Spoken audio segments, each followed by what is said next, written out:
Okay, so problem number 4 is one that I found actually a little bit tricky.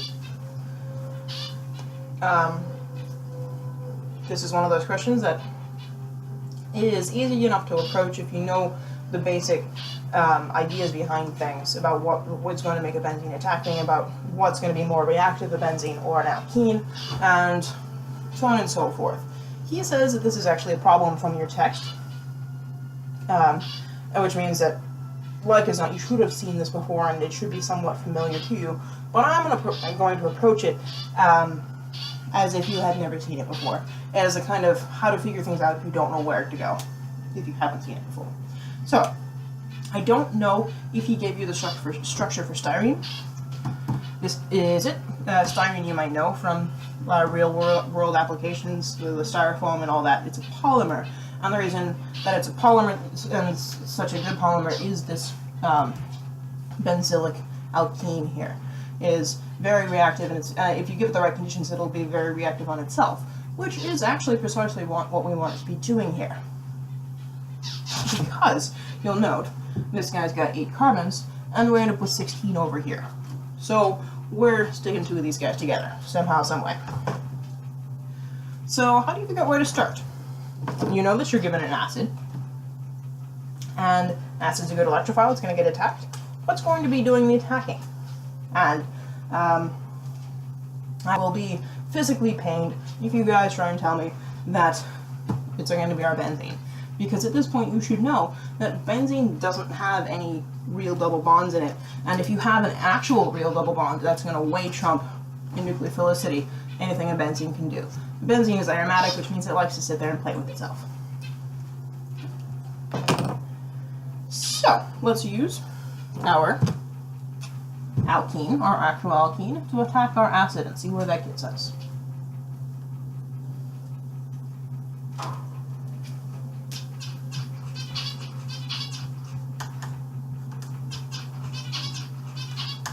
Question now, where is the plus charge going to go, and who's going to get the H? If we put the plus charge here, it's going to be primary, which we know is a really bad thing. Can be leavened if it's next to a pi system, but in this case it's not. This guy is secondary and benzylic, which means that he is where our positive charge is going to go. Because a positive charge is stabilized not only by substitution, but also by resonance. So, your familiarity with electrophilic aromatic substitution should tell you that one of the things that will make a benzene want to attack something is if it has a carbocation, which we've just generated. This should prompt us to bring in our second styrene that we've already decided needs to be there because we our chemical formula up here. Again, we have exactly the same issue as we had in the beginning in what is going to be attacking our electrophile. Our electrophile is changed to a carbocation, but the question is exactly the same nevertheless. So, while we do know that a carbocation can induce a benzene to attack, our benzene still has an intact alkene, which, as we said before, is far more nucleophilic than anything the benzene can do. So who's going to attack our double bond, or our carbocation? It's going to be our double bond, and not our benzene.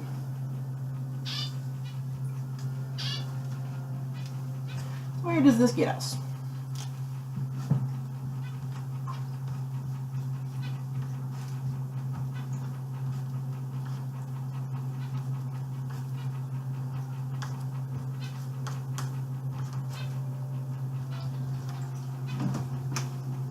And this is absolutely a case of where you should be counting your carbons and keeping track to make sure you have enough. So 6, 12, 13, 14, 15, 16. Always good to check. And again, our carbocation went here for the exact same reasons that it went here. What do we do now? We do an elimination.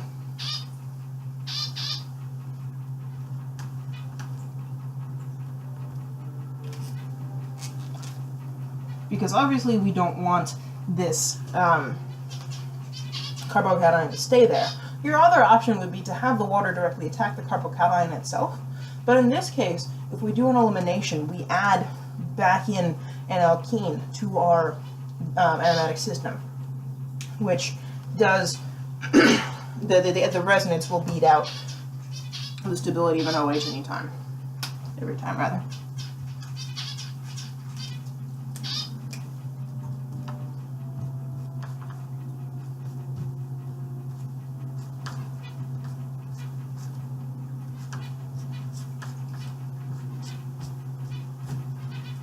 Okay, so now we have an alkene. He's got 6, 12, 13, 14, 15, 16, 5, 10, 11, 12, 13, 14, 15, 16, C16, H16. This is probably A. So the question is, what are B and C?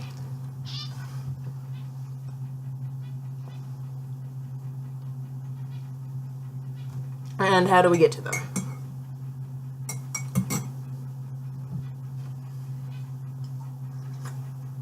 Sorry, coffee break. Okay, so we still have an alkene. It's still in acid. I'm going to redraw our A and realize that A has cis and trans conformations. I'm going to redraw A up here.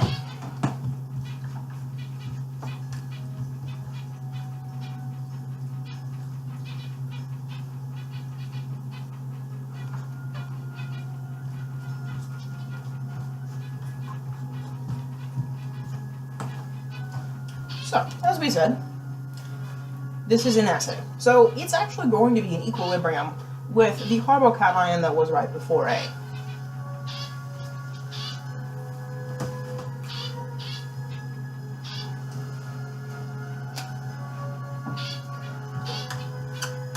Which the way that you would get there is by taking some more acid.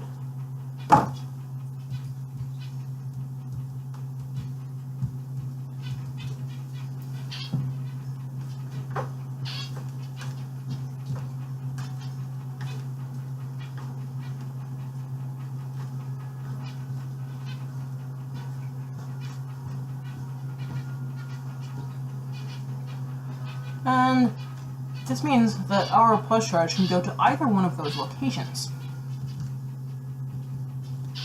Well, it doesn't actually. The one is benzylic and the other one is just secondary. So our carbocation is going to be pretty solidly there.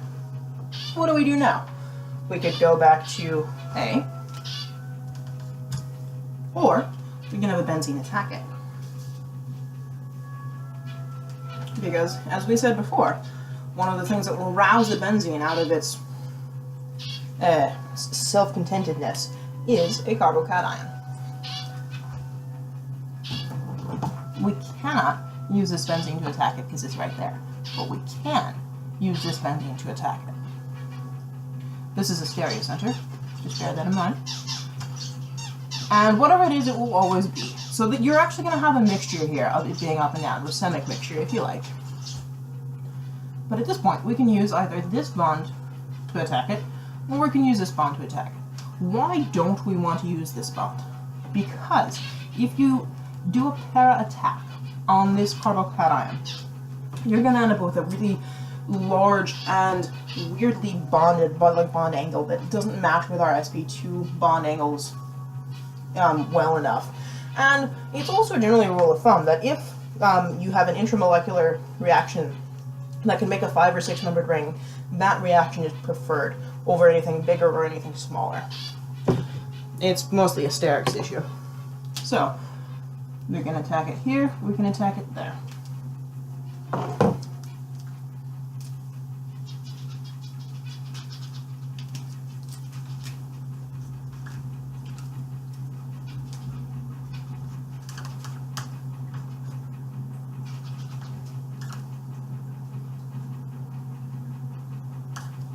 One, two, three, four, five membered ring.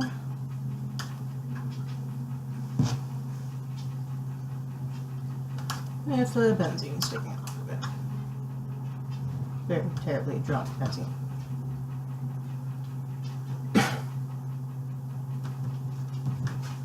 And then you'll just get an H removed to turn that guy back to his aromatic self.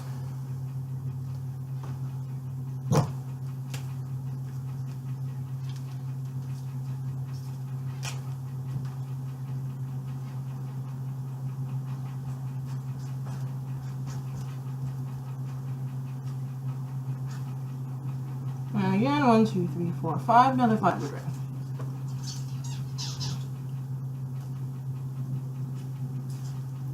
With the benzene sticking off. I apologize for that, that was ridiculous. It shouldn't be there. Okay. These are our two guys. Whatever the stereochemistry here was, it'll stay that way. What we've done is introduced differing stereochemistries at this analogous center. Which means that these two are a pair of, well, actually it's a lot of things, but what we're looking at is one diastereomer and another diastereomer, and each diastereomer is a mix of enantiomers.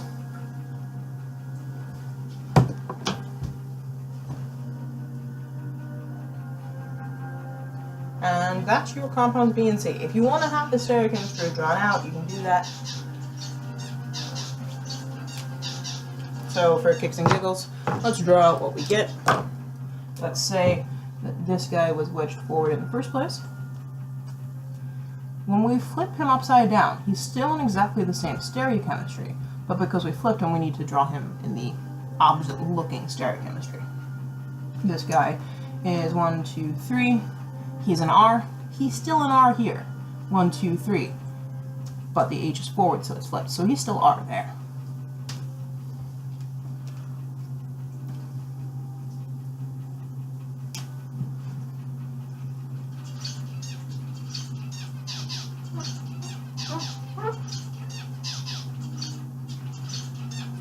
I'm going to make this some arbitrary stereochemistry here.